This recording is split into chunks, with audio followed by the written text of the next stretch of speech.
Prime Minister Narendra Modi will be in Saudi Arabia this week. As this will be his first trip to the kingdom in his third term, the world will be watching. Prime Minister Modi's arrival in Jeddah is set against a backdrop of geopolitical shifts, regional conflicts, and an ambitious economic vision, the India-Middle East-Europe Economic Corridor or IMEC, that could redefine global trade routes. So where does IMEC stand today? Why is Saudi Arabia important in this equation? And how is India taking the lead on this initiative? This is Shubhangi Sharma and you're watching Fine Point. Let's dive in.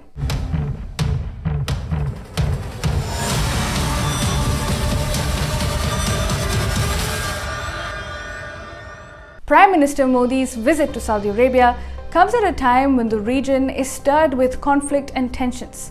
Israel is locked in a conflict with Hamas in Gaza, Hezbollah in Lebanon, and the Houthis in Yemen. And tensions with Iran are also simmering consistently. Meanwhile, Syria remains destabilized with regime change and civil wars. But this is not it. The global tide of geopolitics is shifting. US President Donald Trump is back in office and has launched a global tariff war, seeking to renegotiate trade terms with all other nations. Meanwhile, he is also trying to bring a close to the Russia-Ukraine war, in which Saudi Arabia is playing the role of mediator. So for Prime Minister Modi and Crown Prince Mohammed bin Salman, there is a lot of catching up to do. Saudi Arabia has $100 billion worth of investments in India planned out, which need to be expedited. More on the agenda will be about amping up defense, energy, and trade ties. But the most fundamental question is, what about IMEC? Can India and Saudi Arabia, along with other regional and European partners, stitch together an economic corridor robust enough to rival China's Belt and Road Initiative? But before we get to that, what is IMEC? Announced on the sidelines of the G20 summit in New Delhi in September 2023, IMEC is a transcontinental trade and transport network connecting India to Europe via the Middle East, cutting across the UAE, Saudi Arabia, Jordan, and Israel before reaching Europe through Greece and Italy. Termed as a modern Silk Route, it will reduce logistics costs by up to 30% and cut transportation time by 40%. For example, right now it takes about 15 to 16 days for cargo to be shipped from Mumbai to Piraeus in Greece. With IMEC, the time could be reduced to 10 to 11 days, saving 5 to 6 transit days. The vision is about laying rail lines and fiber cables, enhancing port connectivity, and creating a seamless, secure, and resilient supply chain that could emerge as the preferred alternative to China's debt-laden Belt and Road projects. But for IMEC to thrive, stability in West Asia is non-negotiable, and Saudi Arabia, as the leading voice in the region, stands at the heart of this equation.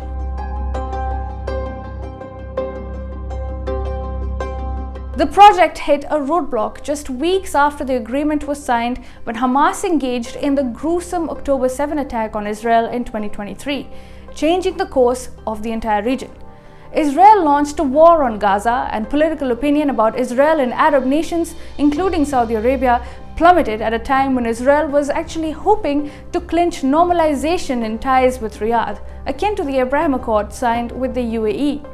The region plunged into such deep animosity that for a moment it seemed as if IMEC was dead on arrival. But thanks to India's efforts, there is hope.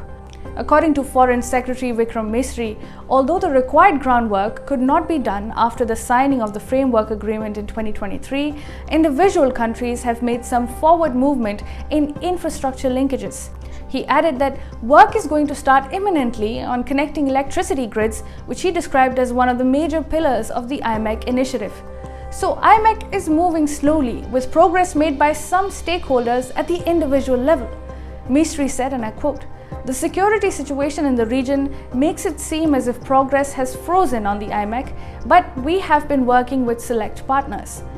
He also went on to highlight how India is also working to control the violence between the Israelis and Palestinians in the Gaza Strip, engaging the Palestinians and Israelis as well as Jordan, Egypt, and Saudi Arabia. India, having good relations with Israel, Saudi Arabia, the US, and all other IMEC partners, can leverage its balanced position in West Asia and its cordial equation with the largest stakeholders to revitalize this project. And PM Modi has been on this journey. When he met President Trump earlier this year, he raised IMEC and its grand potential to deliver. Trump was in on the idea. Prior to that, he met President Macron, reaffirming their commitment to the project. And now we have Saudi Arabia, which is a central figure in IMEC.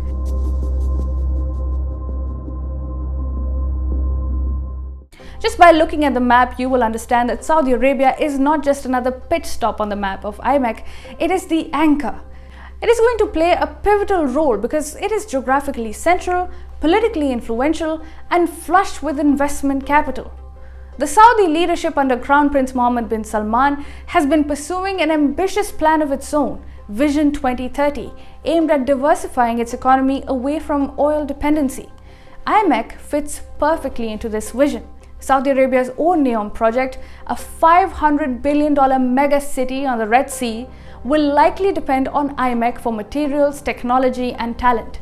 Indian firms are already participating in NEOM's construction and design.